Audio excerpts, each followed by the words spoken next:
बनी हुई है इस वक्त की सबसे बड़ी खबर पर। अजमेर सियालदह एक्सप्रेस के 15 डिब्बे पटरी से उलट गए हैं। तस्वीरें आपके सामने हैं। कानपुर देहात के पास यह हादसा हुआ है। वहां पर जो गांव के लोग हैं वही पहुंच रहे हैं इस वक्त राहत और बचाव के कार्य के लिए। ये देखिए आप किस तरह से ये भयानक रूप ले लिया इस हादसे ने।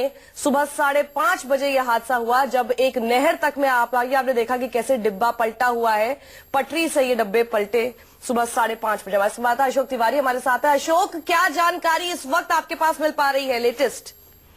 देखिए, अभी जो फिलहाल है वो रेल विभाग के तमाम सारे अधिकारी मौके पर पहुंचना शुरू हो गए हैं। जो लोकल पुलिस है वहां के लोग वहां पर पहुंच गए हैं। प्राथमिक तौर पर जो लोग स्थानीय लोग वहां पर हैं, जो आसपास के गांव के लोग हैं, वो वहां मौके पर पहुंचकर लोगों को मदद कर रहे हैं। राहत बचाव कार्य जो हो रहा है उसमें काफी सहयोग कर रहे हैं। तो पहली जो प्राथमिकता जो वहां के स्थानीय लोग हैं उनकी तरफ से भी और जो वहां का लोकल प्रशासन है उसकी तरफ से यही की जा रही है कि जो लोग घायल हुए हैं उनको आसपास के प्राथमिक स्वास्थ्य केंद्र और जो सामुदायिक स्वास्थ्य केंद्र है आसपास वहां पर उनको भेजा जा रहा है। उसमें अभी तक जो जानकारी मिली है उस लिहाज से कई लोग गंभीर रूप से घायल बताए जा रहे हैं, कई लोग छिटपुट रूप से घायल हुए हैं। हालांकि ये बड़ा रेल हादसा है, इसमें तकरीबन 13 से ज्यादा डिब्बे बताए जा रहे हैं जो डीरेल हुए हैं, पटरी से उतर गए हैं। तो तस्वीरों को देखकर हम लोग इस बात का अंदाजा लगा सकते हैं कितना भीषण रहा होगा। हालांकि अभी तक किसी के जो मृतक होने की सूचना फिलहाल नहीं मिली है, यानी कि अभी तक ऑफिशियल रूप से किसी की मौत होने की जानकारी नहीं मिली है। फिलहाल जो स्थानीय लोग हैं वो वहां पर बड़ी संख्या में एकत्रित हो गए हैं। जो रेल बोगी के अंदर जो लोग हैं उनको बाहर निकाला जा रहा है, उनकी मदद करने की कोशिश की जा रही है। तो ये अभी तक लेटेस्ट जानकारी मिली है। रेल विभाग की तरफ से भी वहां पर जो अफसर है वो पहुंचना शुरू हो गए। जो लोकल प्रशासन है वो भी वहां पर मुस्तैदी से नजर आने लगा है। अशोक, सुबह 5:30 बजे यह हादसा हुआ था, लेकिन रेलवे की तरफ से अभी तक कोई बयान सामने नहीं आ रहा है। वजह क्या इसकी है? क्या रेलवे अधिकारी वहां पे सोए रहे? क्योंकि जो लोग इसमें सफर कर रहे हैं उनके परिजन काफी परेशान हैं। उनको ये जानकारी तक नहीं मिल पा रही है कि कौन कौन से ये डिब्बे हैं जो ये डिरेल हुए हैं।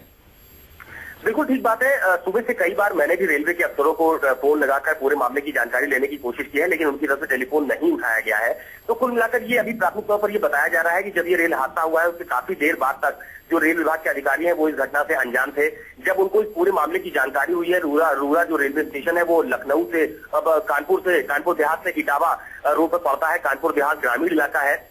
वहां से जब उनको पूरे मामले की जानकारी हुई है उसके बाद वो अभी तक पूरे मामले को समझने की कोशिश कर रहे हैं कि आखिरकार ये डिब्बे कैसे डीरेल हुए हैं। तो अभी तक उनके पास फिलहाल कहने के लिए कुछ भी नहीं है। शायद यही वजह है कि ना वो फोन उठा रहे हैं, ना अभी तक उनका कोई आधिकारिक बयान सामने आया है। लेकिन इतना जरूर है कि इस तरह के रेल हादसों में जो बड़ी परेशानी लोगों को उठानी पड़ती है, कई लोगों की जानें पीछे हादसे में गई है। जब पोखराय में रेल हादसा हुआ था जिसको हम लोगों ने प्राथमिक तौर पर कवर भी किया था, तो उस तरह के हादसों में से जो बचाव के दावे रेल विभाग की तरफ से किए जाते हैं कि अब इस तरह के रेल हादसे नहीं होंगे, जो पटरियां हैं उनको सुदृढ़ किया जाएगा, रेल विभाग को आधुनिक किया जाएगा ताकि ऐसे रेल हादसे ना हो, वो कहीं ना कहीं झूठे साबित हो जाते हैं। और अगर यहाँ की बात की जाए जो रूरा रेलवे स्टेशन है तो वहां पर फिलहाल अभी रेलवे के अधिकारी की तरफ से कोई भी आधिकारिक तौर पर बयान नहीं दिया गया है। लेकिन ये जरूर है कि अभी फिलहाल प्राथमिक तौर पर लोगों को उपचार देने की कोशिश जरूर की जा रही है। अशोक, ये बताएं, रूरा जो इलाका है वहां पे मदद कैसे पहुंच रही है? जो लोग फंसे हुए हैं उनको सुरक्षित जगहों पे कैसे पहुंचाया जा रहा है? रूरा है वो कानपुर देहात का ग्रामीण इलाका है और वहां पर थोड़ी ही दूरी पर प्राथमिक स्वास्थ्य केंद्र है। तो वहां पर जो लोग हैं, स्थानीय लोग हैं, उनकी मदद से और जो लोकल प्रशासन है उसकी मदद से वहां पर गाड़ियां जो मौजूद है उसके माध्यम से वहां पर लोगों को प्राथमिक स्वास्थ्य केंद्र तक पहुंचाया जा रहा है। वहां पर उनको प्राथमिक उपचार दिया जा रहा है। मैं आपको बीच में रोकना चाहूंगी। रेलवे के प्रवक्ता अनिल सक्सेना हमारे साथ जुड़ गए हैं। अनिल साहब, क्या जानकारी दे पाएंगे आप इस वक्त हमें?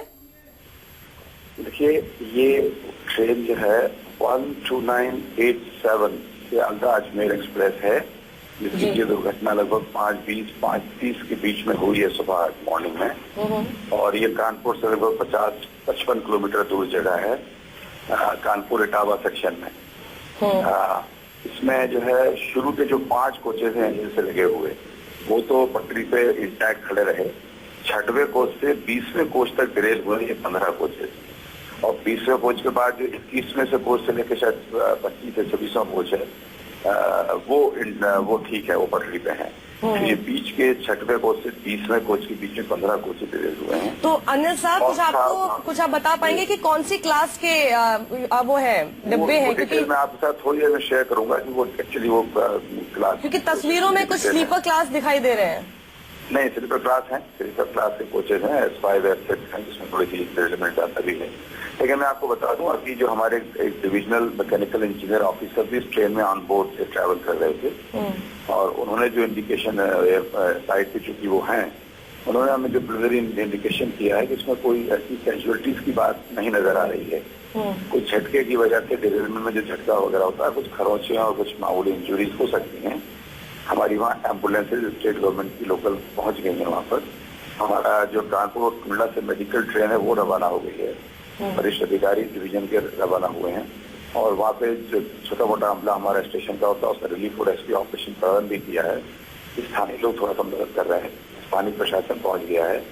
तो कुल मिला के ये started relief and rescue operation और the moment our more additional manpower reaches will further strengthen our relief and rescue operation. Anil साहब, सुबह 5:30 बजे यह हादसा हुआ था और जैसी खबर हमारे सामने पहुंची है कि अभी तक मदद जो है वो स्थानीय लोग ही वहां पर कर रहे हैं, तो रेलवे की तरफ से अभी कोई मदद वहां नहीं पहुंची है। और जान माल के नुकसान की क्या खबर है आपके पास? मैंने अभी इंडिकेट किया कि रेलवे का जो एक लिमिटेड अमला हमारा जो पास वाली सेक्शन स्टेशन था छोटा से, वहां से पहुंच गया है और बाकी चूंकि वो सड़क से आने में भी फॉग की वजह से समय लग रहा है, लेकिन वहाँ पे लोकल एडमिनिस्ट्रेशन और जैसे आप बताए स्थानीय लोग, सबसे पहले स्थानीय लोग बड़ी मदद करते हैं क्योंकि कोई भी अमले को पहुंचने में फिजिकल समय लगता ही लगता है, लेकिन हमारी पूरी मशीनरी को गेयर अप कर दिया गया है and small section of relief rescue वगैरह ऑलरेडी रीच्ड। हमारे वरिष्ठ अधिकारी पहुंच रहे हैं, मेडिकल ट्रेन भी मेरे ख्याल से आपसे बात खत्म करूंगा तब तक पहुंची जाएगी। और जो आपने कैजुअलिटीज की बात करी, मेरे एक मेरा अधिकारी रेलवे का वहाँ ट्रैवल कर रहा था इस ट्रेन में, उसने जो इंडिकेशन हमको दिया है, प्रिलिमिनरी इन्फॉर्मेशन दी है कि वो ऐसी बड़ी कैजुअलिटी, किसी कैजुअलिटी की संभावनाएं नहीं लग रही हैं। थोड़ी बहुत झटके और इंजुरीज की बात जरूर हो सकती है, तो डिरेलमेंट हुआ है 15 कोचेस का, लेकिन वो स्पीड ट्रेन की चूंकि कम है तो हम मान के चल रहे हैं कि ये हादसे का लेवल जो है उतना ज्यादा नहीं होना चाहिए। अनिल साहब, उस वक्त ट्रेन की स्पीड कितनी रही होगी? नहीं, वो एग्जैक्ट डिटेल नहीं है, बट ब्रॉड चला है कि स्पीड कम थी, नॉर्मल से काफी कम रही। फॉग था ना वहाँ पर, मॉडिफाइड ऑटोमेटिक सिग्नल सेक्शन में चला रहे थे गाड़ी हम, तो इस ऑलरेडी स्पीड हादसे की वजह का कुछ पता चल पाया कि किस वजह से ये डिब्बे डिरेल हुए? बिल्कुल नहीं, अभी इस विषय पे कोई जानकारी नहीं है, टू अर्ली। अभी हम आपसे शेयर करेंगे डिटेल्स वगैरह।